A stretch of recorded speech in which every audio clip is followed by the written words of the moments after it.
up, y'all? It's me, Erica, and we are down here.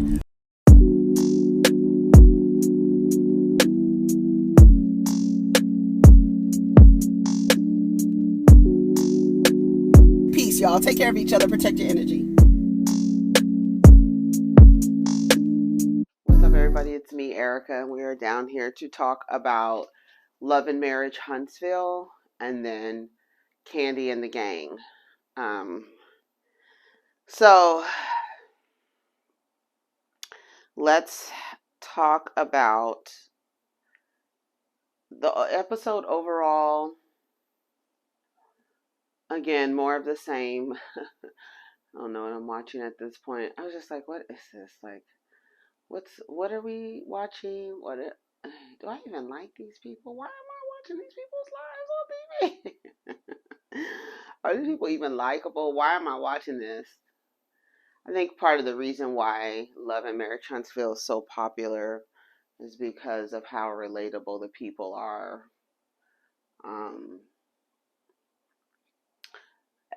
But like now I'm looking, I'm like, what? I guess. It's like that show, the other show on OWN, Put a Ring on It, Put a Ring on It, Put a Ring on It, Put a Ring on It. They got so many marriage relationship shows on OWN. Put a Ring on It. Not to be confused with Marry Me Now, or not to be confused with what's the other one where they date, where they go to different areas and date. Put a Ring on It. Ready for Love. Like all of these shows, it's like, and I guess part of the Discovery Plus network, which is part of who owns OWN, or how, I don't know how they're being distributed. I don't know what the deal is with Discovery, but it's like they're like watching human behavior. So, part of, their lineup or whatever. And I'm just like, on this particular station, all of their quote unquote reality shows are centered around this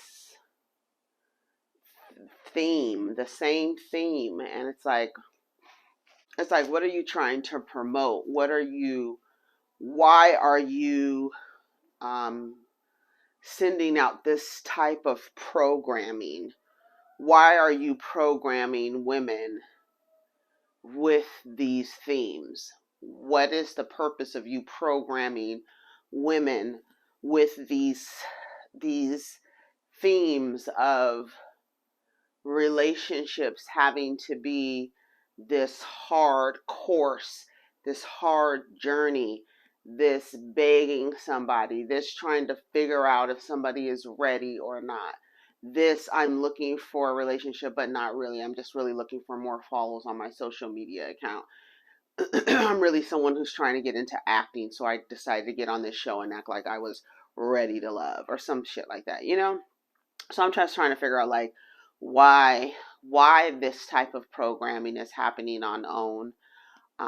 Like I said, we know that Oprah only owns less than 10% of OWN, so I'm sure she's not in charge of programming and things like that. I'm sure there's a whole department in charge of that.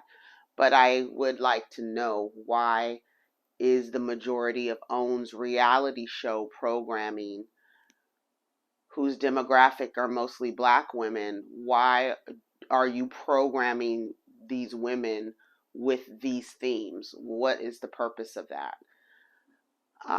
Because I see a lot of relationships on OWN that aren't mutually beneficial or look good, to Monroe's. He don't want anybody saying that his relationship doesn't look good or his marriage doesn't look good. It doesn't. Anybody, like Ray Charles could see that. Stevie Wonder could see that. Helen Keller can see that. I mean, let's name off all the people who can't see. But anyway, so we're getting with Mel and Tiffany. Stormy has a lot of opinions. I hate that happened. She's opinionated. You were the same way too. I don't know. I just feel like talking to Melody, it seems like it's either like you're in an interview or you're talking to like a manager or a supervisor. Um, why are we sitting here and I seem like you're like, I don't know, updating an employee file? It's very formal. I don't know. And Melanie, what's her girl's name? Melody. She's so fake. I just like, oh, girl. Like sitting there talking to her, it's like, girl. And then she was so fake with Tiffany. I'm like, y'all not even friends, girl. And y'all then have this girl down here thinking she needs to be more transparent and authentic or whatever the hell she wants to call it, child. But everybody needs to understand that this is what Melanie's saying. Everybody needs to understand that everybody ain't gonna be friends. We are civil to each other. We tolerate each other. We get over it. She brings up the short notice of the book signing, and Melody is like, what was a short notice or something like that? I had a death in the family. She tells her she's trying to give her advice about not making decisions. Basically, don't be petty. Don't make decisions that are more about you than it is about the children. I guess that's where Tiffany was trying to get to. But this idea that this is another thing that I find nauseating in a lot of digital spaces is that you see someone who has been done wrong, and in a few months you want this person to get over it. Get over it. That was the past. Why are you holding on to this? You must be bitter. Now you're labeled with now you got a label slapped on top of what you actually are feeling is probably anger and resentment and betrayal and like all of these like valid feelings, but you are being told you cannot have those feelings. You cannot act on those feelings, and if you do, somehow you're bitter or somehow you want the relationship back. It's just really weird how when people are done wrong, how you expect them to feel months later. And to Melody's point, this is not like my past. This is not something that I'm like, oh, we've been divorced 5 years and I'm still acting like I don't know that I got an email about a book signing party. Okay, Melody, then we would be looking at Melody sideways.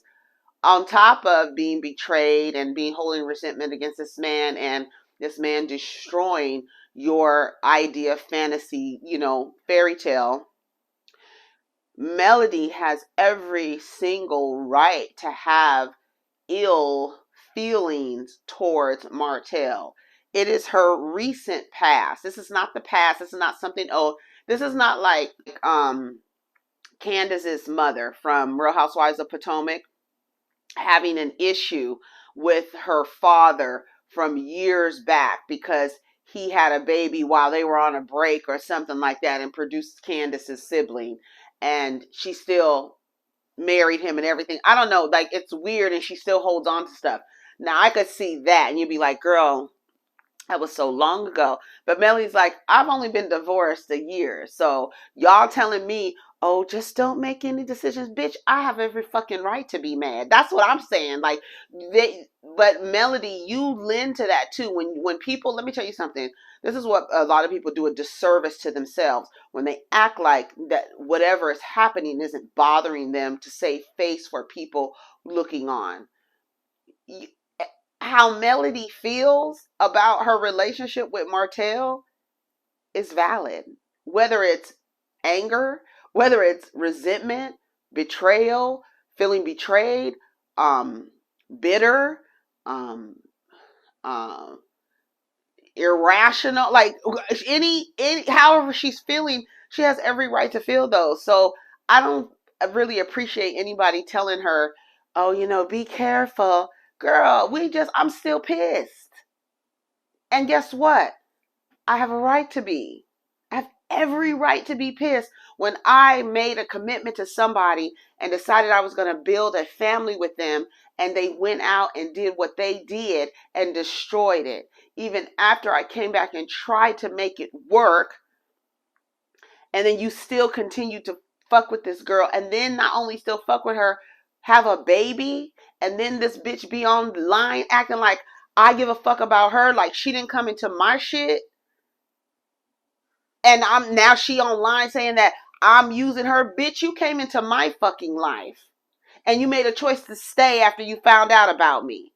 So fuck you, bitch. Like, I have every right to be mad.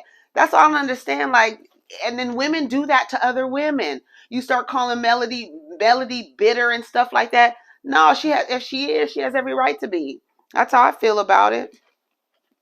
He seemed sad. So the fuck what? Guess what?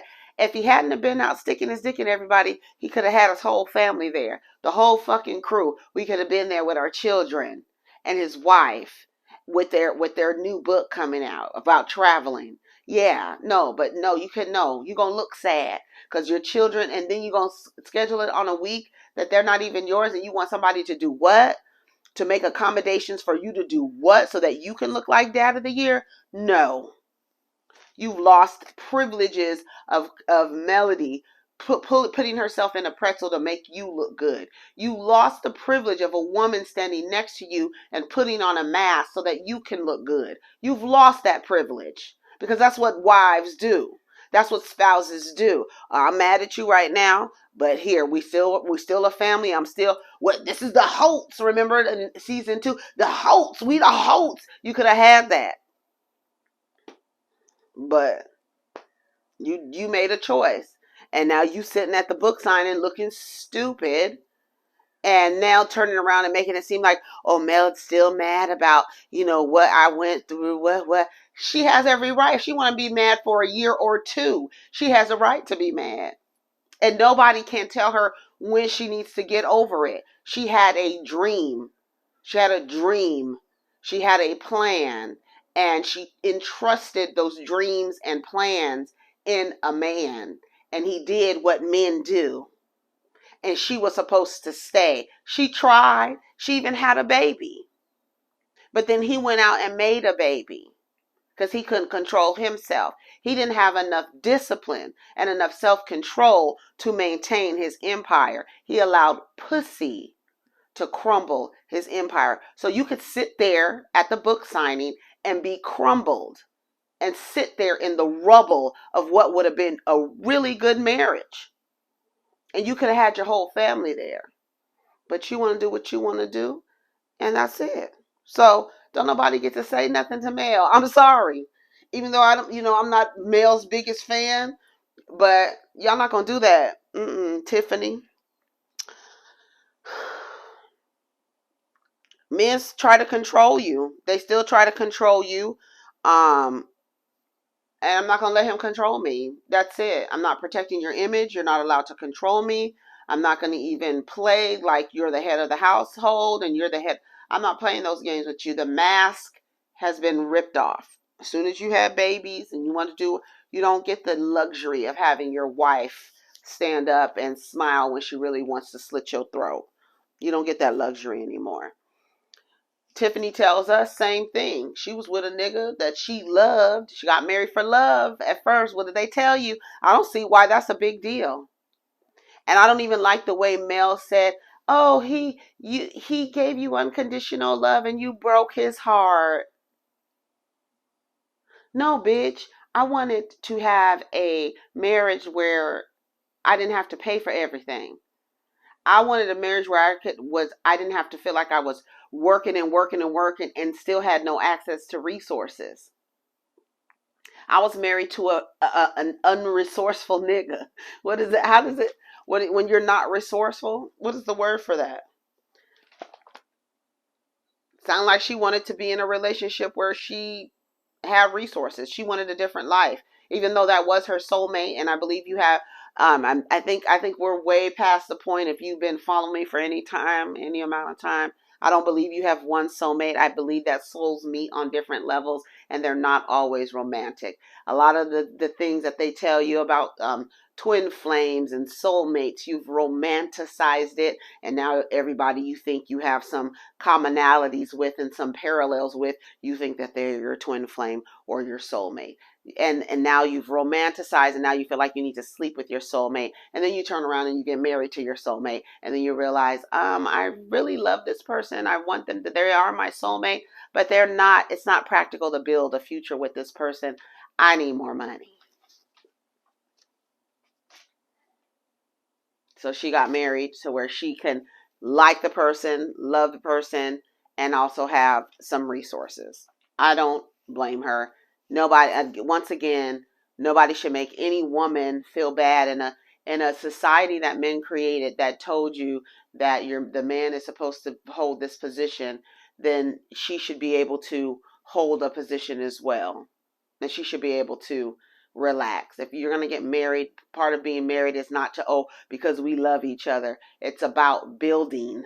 That's what it's about. And if you got a motherfucker working and working and working and hasn't built shit, or still doesn't have the resources to build shit, it's probably best to dump that investment. Stop investing in things where you're not seeing a return. I mean, that's like investing 101. Apply it to your relationships. And I don't blame her. I wanted a different life. He loved you and you broke his heart. Well, I'm sorry. I broke his heart, but it was better than my bank account being broke. Great. I wanted a better lifestyle. I don't blame her. Shit. Kimmi and Tisha have their little fake greetings. Where were they going? Where were they? I don't know. She says, we're good. Are you good? We're good. We're family. She wanted to have a conversation about her saying if we were not friends, if we were not family, we wouldn't be friends. She cleaned it up great, but it's still the same thing, bitch. The things that I deal with you as a family member, if we were friends, it wouldn't be like no, I wouldn't do all of this with you if you were just my friend. So we're family. She talks about the vacation her and Montrose went on. She says Jesus blessed me with this Mighty Mouse, and we are kindred spirits, and we just got to go back to Puerto Rico as a group. They want to go back as a group.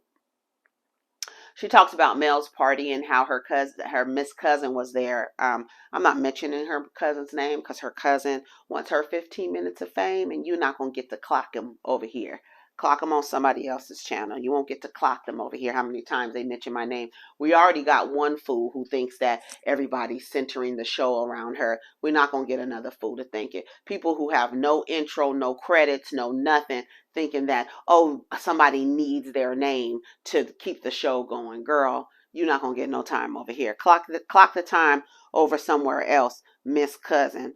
So we talked about Miss Cousin and how we didn't know that her and Mel were close, and she said there was just a lot of Tisha convo, and I felt like it was inappropriate, and I feel like you need to talk to her. Well, Mel says that her and the girl have been friends for a while.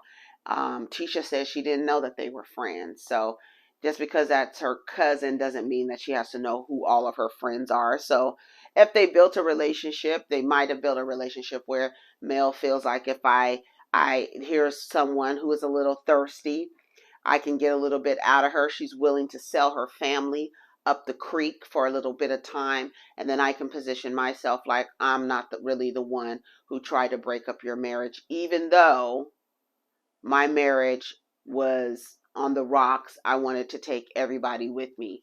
You did it. Montrose did it. Martinez did it. And we just waiting for the last one to drop. Who did it? Who's the dolphin lips? He did it because he wanted the spotlight off of him. He did the same thing Martinez did. He did the same thing he did.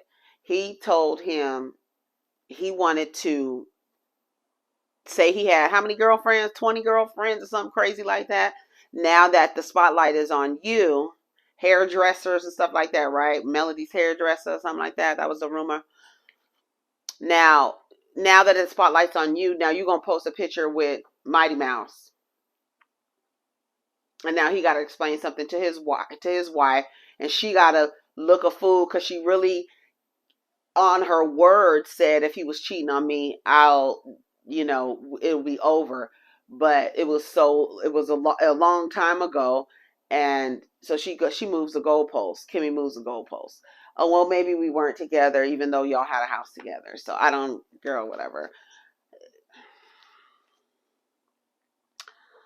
Monroe, Montrose, and Louise go out. They're at Blaque and they're sitting down. I thought it was very appropriate for the flames to be willowing and billowing behind Montrose while he was talking, the devil himself. I was like, that's perfect. He had on a high collar little mock neck. You know how them the corny ass niggas love to wear mock turtlenecks, and with the damn flames going behind him. I was like, that's so perfect. It's so perfect. Anyways, they sit around. They take a shot. Luis says that, the way that they handled him at the reunion was hard. He says hard but fair. It seems like there was some animosity behind that. You haven't earned the right. You don't know me enough to speak about my marriage. Who do you think you are? He says. And he says, well, I was basing it on what I saw. And, it's easy for someone to say, you haven't earned the right. Now listen, you haven't earned. See, this is why I'm gonna talk to these niggas. You haven't earned the right. Whether I have the right to or not, you can give me the right to speak about your marriage, but I don't have to be given the right to speak about your marriage. Because this right here, what comes out, the sounds that come out of here is you have no control over that. Whether I have the right to or not, that's debatable. Your family and your show and your example of your marriage is on television. Do I have a right to speak about what is shown to me? Do I have the right? Maybe not. But am I still talking? Yes, I am.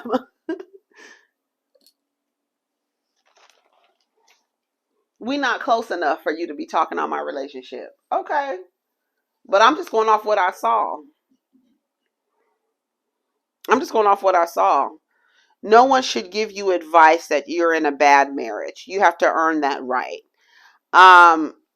They apologized to each other, and that was the end of that. I'm like, girl, people have rights to do stuff. I have the right to bear arms.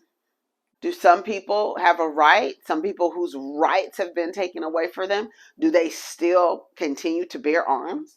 Yes, they do.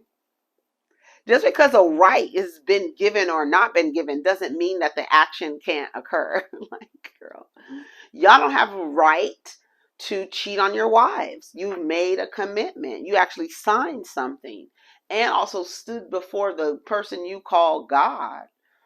And you still did what you do. I don't care. I don't care. You on television. You don't like nobody saying anything about what your marriage looks like. Your marriage doesn't look fun. It doesn't look like it's an example that anyone wants to model. And there might be some women who think that, Marsau is great. They love his communication style. They love his traditional approach to relationships. There are some women who like that condescending, manipulative, sarcastic relationships with men who think that they know more than you, who think they're smarter than you, who think they're the ones that have to give you whatever it is that I can't even deal. I can't even Anyways, Martell is at his manager's office and he's talking about the cookbook. He's coming out with a cookbook now, and they've the cover of that cookbook with him with his, first of all, I'm sorry, and people can't help that the way that they're shaped, but that large flashlight body, like your body is coming like this and it's just like really small in here, and then you just have on like a apron, and then like all these muscles are coming out, and it's just like, it just looks trashy. So I'm glad that they changed it. I was like, that looks gross. And first of all, who are you trying to appeal to? Are you a single dad? Are you a sex kitten? What are you giving us? Are you trying to show us you could do it all? I can sell wine. I can do a calendar. I can sell cook. I haven't seen Martell cook one time, like not once. We haven't seen him cook. Nobody knew that, the culinary arts were a passion of his. Like what's her name on the first episode? She was in the booth. Nobody knew she had a passion. All of a sudden they ordered, let me tell you something, they ordered some studio time, put a microphone and a little auto tune. All of a sudden this has been their dream for their whole life. So I haven't heard that from Martinez. I don't even know. So now he has a cookbook coming out. Girl, I guess he's building an empire, honey. Whatever. I don't know what he's going for. I don't know if you want to be the single dad sex kitten, where we have to first of all figure out what is your image? What do you want to portray? You're like the dude with the wines, the sommelier. Is that what they call him, sommelier? What is it? What are you doing? Are you the single dad traveling with his children? Are you trying to be this Renaissance man? I cook, I know a little wine, I take care of my kids. Like, what are you doing? And then you have this calendar with your cheeks out. So I don't get it. I don't understand. So I'm not understanding. Keep your business in the group text. Are we going to have any problems with the guys coming because he wants to do his book release or whatever? He says he gets beat up in the press by Melody. The press beats him up. I don't know. Let me tell you something. Like, again, anything that you tell me about, like, Melody, anytime that Martez tries to position Melody as the villain in this chapter of their lives, I'm not buying that story. I think he needs to stop acting like Melody's doing this, Melody's doing that. If Melody wanted to send you a box of dog shit every third of the month for the next 10 years, I wouldn't see anything wrong with it. She's mad at you however many years you gave her on your anniversary day. She sends you a box of dog shit on your anniversary day for the length of the marriage that you guys were married until you crumbled it and ended and destroyed it. I wouldn't see anything wrong with it. I mean, she's bitter, she's resentful. Well, she bought into this fairy tale. She found her Prince Charming. The nigga turned out to be a fucking toad. A cheating toad sticking his little slimy dick in everybody. So, and then like the other girl, you're stupid. That girl is so dumb. Anyway, so what happened next? So Stormy and Tiffany have a meeting. She says, I said something to offend you. She was like, you made an ignorant comment. She called her feisty. She was like, you're not about to put feisty on me. Let's say that I'm passionate. She's like, well, a lot of the people are saying this word transparency is going around. And I mean more authentic. So transparency means that you could see through the person. There's no veil in what you're giving the person. Now, is your authentic version of yourself a veiled version? Is that how you were going to come up? Is that how you were going to present, how you show up? That might, like how Montrose, how he is. His authentic self is to be a little deceitful, a little sarcastic. That's his authentic self. That's authenticity. Is he transparent? He don't want nobody to know that his marriage is bad. So no, he's not transparent. And he told everybody on the interview, I'm not transparent. So I don't know why y'all keep asking people to be transparent. You're not going to get that from me. So his authentic self is to be what he is. Like, what you see is what you get. That's his authentic self. So she says she feels like she was misunderstood. She starts talking, and they make it seem like she's long-winded. And Stormy's just sitting there like this. And then Stormy tells her, I checked out a few sentences ago. All right, so then they start getting a little personal. They start talking about being pregnant and IVF, and she almost died. And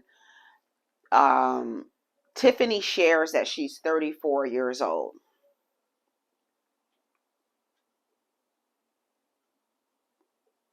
You gonna tell me that I'm almost 10 years older than Tiffany? Girl, what?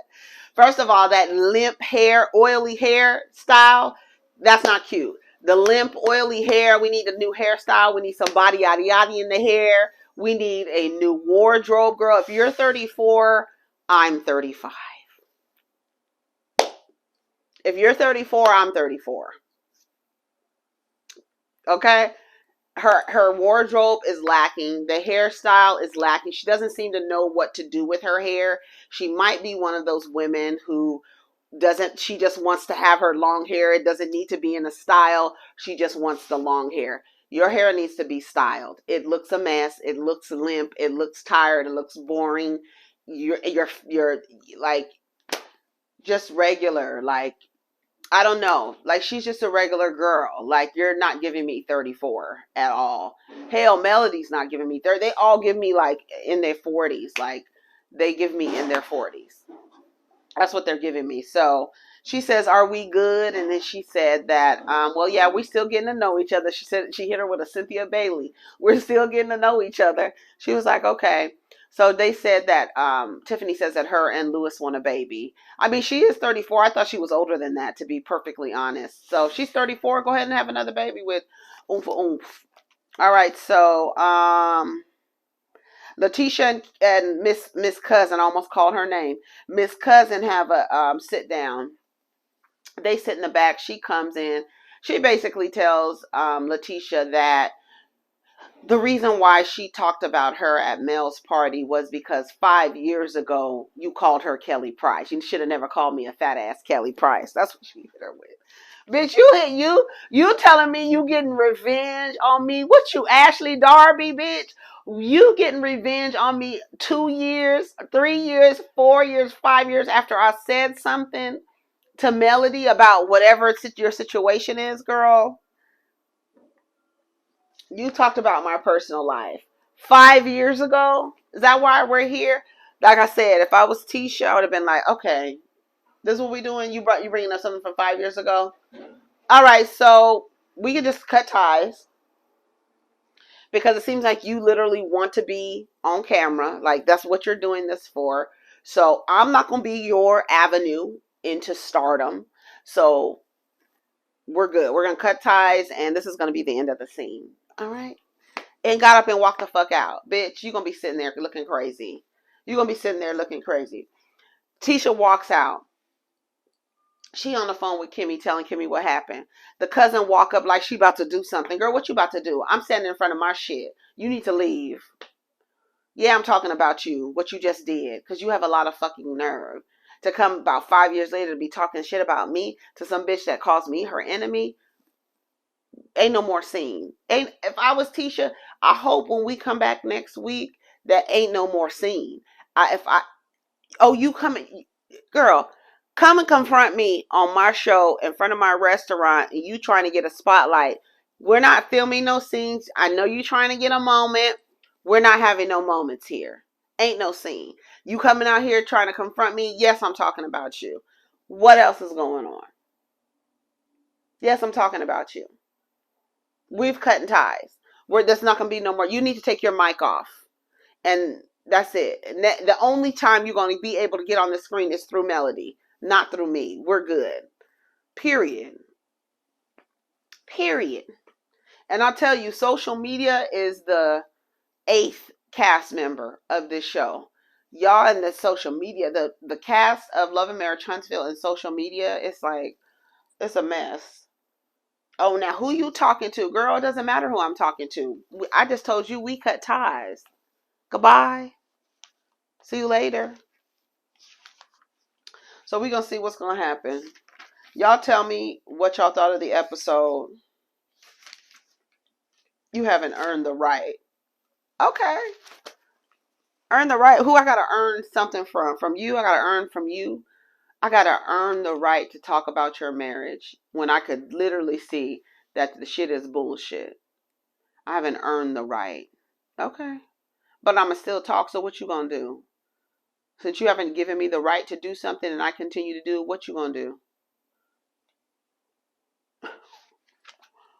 I'm sorry, what? Anyways, y'all, take care of each other. Protect your energy. Let's get down in the comments. Peace.